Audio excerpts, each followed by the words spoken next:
नमस्कार मैत्रिणींनो. तर आज मी तुम्हाला ना नेटची फुगाबाई कशी ड्रेसला लावायची तर हे सर्वात आधी सांगणार आहे. बघू शकता हा ड्रेस आहे. तर हा इस्त्री करताना ड्रेस जळालेला होता. तसा तर हा ड्रेस मैत्रिणीचा होता आणि ज्यावेळेस ती इस्त्री करत होती त्यावेळेस तिच्याकडनं हा ड्रेस जळाला होता. तर त्यासाठीच त्याला काही ऑप्शन आहे का, तर त्यासाठीच बघू शकता तुम्ही. तर अशा प्रकारचं नेट आणू शकता ड्रेसच्या मॅचिंगचं आणि त्याला आपण फुगाबाई बसवू शकतो. जर चांगला ड्रेस असेल तर फक्त बाहीमुळे कोणाकोणाला स्लीवलेस घालायला आवडत नाही. तर त्यामुळे आपण ऑप्शन म्हणून अशा पद्धतीच्या स्लीवसुद्धा जोडू शकतो. खूप छान दिसतात, ड्रेसला एक नवीनच लूक देतात.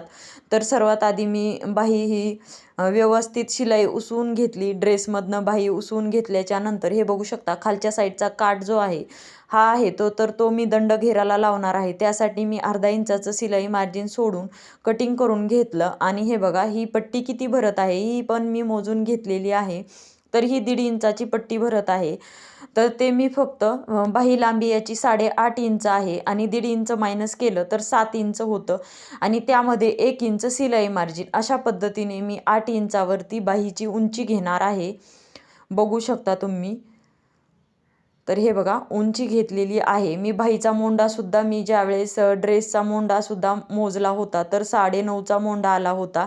त्यामुळे त्यामध्ये मी अर्धा इंच एक्स्ट्रा घेणार आहे, जेणेकरून कमी वगैरे पडणार नाही. कमी तर पडत नाही, वाढतं, परंतु मी एक्स्ट्राचं घेतलेलं आहे. ही नेटची फुगाबाई आहे आणि त्याला मी अस्तर नसल्यामुळे आपल्याला पेपर कटिंगच करावं लागतं. तर याची मोंडा खोली जी आहे तर ती मी 3.5 इंचाची घेतलेली आहे आणि इथून बघा 1.5 इंच सरळ मी लाईन आखून घेतली आणि खालच्या साईडने सुद्धा एक एक ते 1.25 इंचावरती मार्किंग करून घेतलं आणि अशा पद्धतीने मी स्केलच्या सहाय्याने क्रॉस रेष आखून घेतली, जेणेकरून आपल्याला बाहीला आकार देण्यासाठी सोपं जातं. तर अशा पद्धतीने मी ही मोजून घेतलेलं आहे आणि बघू शकता याचं सेंटर काढलं. याचं ना उंचीमध्ये अर्धा ते पाऊण इंच पुढच्या आणि मागच्या मोंड्याचा आकारामध्ये आलं पाहिजे. अशा पद्धतीने मी 2 डॉट्स बनवून घेतले आणि हे बघू शकता मी अशा पद्धतीने बाहीला आकार देऊन घेतलेला आहे. यानंतर हा झाला मागच्या मोंड्याचा आकार आणि आता पुढच्या मोंड्याचा मी बाहीला आकार देते. तर ते अशा पद्धतीने खालच्या साईडनं द्यायचा असतो. तर बघू शकता हा सुद्धा मी बाहीला आकार दिलेला आहे. अशा पद्धतीने व्यवस्थित तुम्ही आकार देऊन आधी पेपरवरतीच देऊन घ्या आणि हे बघा यानंतर दंडघेर टाकणार आहे. 11 इंचाचा दंडघेर आहे, त्यामुळे मी 5.5 वरती मार्किंग केलं आणि 2 इंचाचं शिलाई मार्जिन पुढे. तर बघू शकता ही पट्टीसुद्धा एवढीच होती आणि पुढे फक्त पाव इंच शिलाई मार्जिन होतं या ड्रेसला. त्यामुळे तर ही रेष माझी चुकलेली आहे हे लक्षात घ्या. कारण ही जी रेष आहे तर ती मी चुकून अशा पद्धतीने दिलेली आहे. तर ही पुढची साईड ही फिटिंगची टिप आहे आणि ही पुढची एक्स्ट्राची शिलाई मार्जिनची आहे, ती रेष चुकून झालेली आहे स्केलच्या साहाय्याने. तर हे बघू शकता. यानंतर मी पेपर अशा अशा पद्धतीने कटिंग करून घेतली. बाही आपण कटिंग करून घेतलेली आहे. सध्या तरी माझ्याकडनं एकच बाही कटिंग झाली, पण मी पेपरवरती ठेवून दुसरीसुद्धा बाही सेम ॲज इट इज अशाला अशी कटिंग करून घेणार आहे.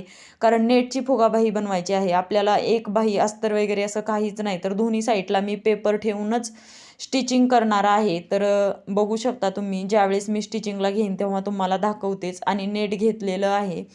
तर चला आता आपण काय करूया, स्टिचिंगला घेऊया. तर या पद्धतीने मी स्टिचिंगला घेतल्याच्या नंतर सर्वात आधी तर मी नेट जे आहे तर व्यवस्थित ठेवून घेतलं आणि अशा पद्धतीने हे बघा मी पेपर पॅटर्न ठेवून घेतलेला आहे आणि एवढं 5 ते 6 इंचाचं आपल्याला शिलाई मार्जिन एक्स्ट्राचं लागणार आहे. नेट हे दोन्ही साईडला असल्यामुळे मला 2 वेगवेगळे पेपर एकदा स्लीव्ज कट नाही करता आली. तर हे बघू शकता मी जॉईंट ठेवून अशा प्रकारे आधी नेट व्यवस्थित ठेवून घेतलं आणि याची मार्किंग करून घेतलेली आहे बघा. आणि जे एक्स्ट्राचं आहे तेवढे आपण प्लेट्स देणार आहोत. मध्ये जे होतं 5 ते 6 इंचाचं अंतर तर तिथे मी कट्स देऊन अशा पद्धतीने बघू शकता मी नेटच्या प्लेट्स बनवायला घेत आहे. जेवढं आपण मध्ये जे मार्किंग होतं स्लीव्ज ठेवून तर तिथपर्यंत मी अशा पद्धतीने प्लेट्स देऊन घेतल्या. तर लगेचच दुसऱ्या साईडला सुद्धा घ्यायचं.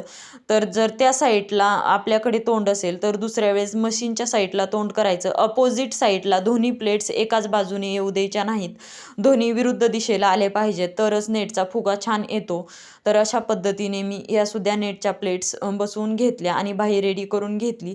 पेपर ठेवून एकदा चेक करून घेतलं. जर एक्स्ट्राचं झाले असेल ना, परत तुम्ही प्लेट्स वाढवा, कारण ते कटिंग करून एकदा तेवढंच नेट अर्धा इंचाचं म्हणजे 1 इंचाचं म्हणा, अर्धा इंचाचं म्हणा, ते नेट वायालाच जाणार आहे. त्यामुळे मग मी परत एकदा चेक केलं पेपरवरती आणि जर एक्स्ट्राचं होतं तर मग मी डबल 2-2 प्लेट्स घेतल्या चारी बाजूंनी आणि अशा पद्धतीने परत मी पेपर ठेवून कटिंग करून घेणार आहे, स्टिच करणार आहे पेपर व्यवस्थित ठेवून. तर सर्वात आधी तर मी प्लेट्स व्यवस्थित ठेवून घेतल्या. असेच दोन्ही साईडचे पार्ट मी रेडी केले आणि 2 पेपरसुद्धा रेडी केलेले आहेत. तर त्यातली एक बाही कशी स्टिच करायची, तर हे बघा, व्यवस्थित मी नेटचा तो फुगा घेतलेला होता, तर तो व्यवस्थित अशा पद्धतीने सेंटरवरती सेंटर आलं पाहिजे पेपरचं आणि ज्या प्लेट्स आहेत त्याचं सेंटर आलं पाहिजे. अशा पद्धतीने ठेवून बघा, सर्व बाजूंनी मी पेपर आणि नेट असं स्टिच करून घेणार आहे.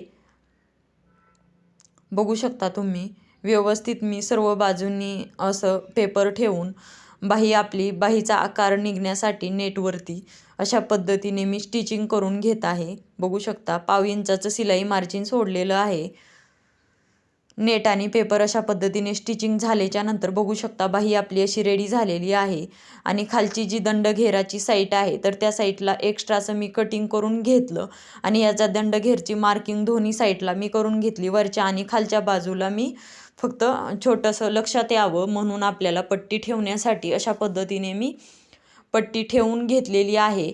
बघू शकता आणि जे मी एक्स्ट्राचं मार्जिन ठेवलेलं होतं तर ड्रेसचं ते पुढं पूर्ण घातलेलं आहे आणि अशा पद्धतीची शिलाई मार्जिन ठेवून मी पट्टी बसवून घेत आहे. बघू शकता अशी आपली ड्रेसची पट्टी त्यावरती बसवून झालेली आहे आणि वरतून आपण दाबटीपसुद्धा टाकून घेतली ना, अशा पद्धतीने आपली पट्टी पण रेडी झालेली आहे. आता यानंतर हे व्यवस्थित आलेलं आहे का एकदा चेक करायचं आणि जो मधला पेपर आहे तर तो मी फाडून बाजूला काढत आहे. तर आता आपल्याला कट केल्याच्या नंतर पेपर हा मी बाजूला काढल्याच्या नंतर सर्व बाजूंनी कटिंग करून घेतली आणि आता ही आपण डायरेक्ट ड्रेसवरती बाही जॉईंट करायला घेऊयात. तर आधी सेंटर काढलं मी बाहीचं आणि बाही लांबीसुद्धा चेक केली. प्लेट्स कुठे पेपर मी कटिंग म्हणजे पेपर ओढताना कुठे टीप वगैरे व्यवस्थित झालेली, कुठे निसटलेली आहे का ती चेक करून मी परत एक टीप टाकून घेतली अशा पद्धतीने स्लीव्जला. आणि हे बघा ड्रेस घेतलेला आहे. या साईडने खालची मोंड्याच्या साईडला अर्धा इंच मी ड्रेस उसवलेला आहे आणि ड्रेस हा बरोबरच ठेवलेला आहे. बाही त्यावरती उलट्या साईडने ठेवायची आहे हे लक्षात घ्या. आणि बाहीचं सेंटर काढलं आणि 8.5 इंचाची आपली लांबी होती तेवढं मोजून अशा पद्धतीने वरतून शोल्डरवरनं सेंटरमधनंच बाही जॉईंट करायला घेतलेली आहे. तर बघू शकता मी अशा पद्धतीने बाही जॉईंट केलेली आहे आणि अशाच प्रकारे दोन्ही साईडच्या स्लीव्ज मी रेडी केलेल्या आहेत.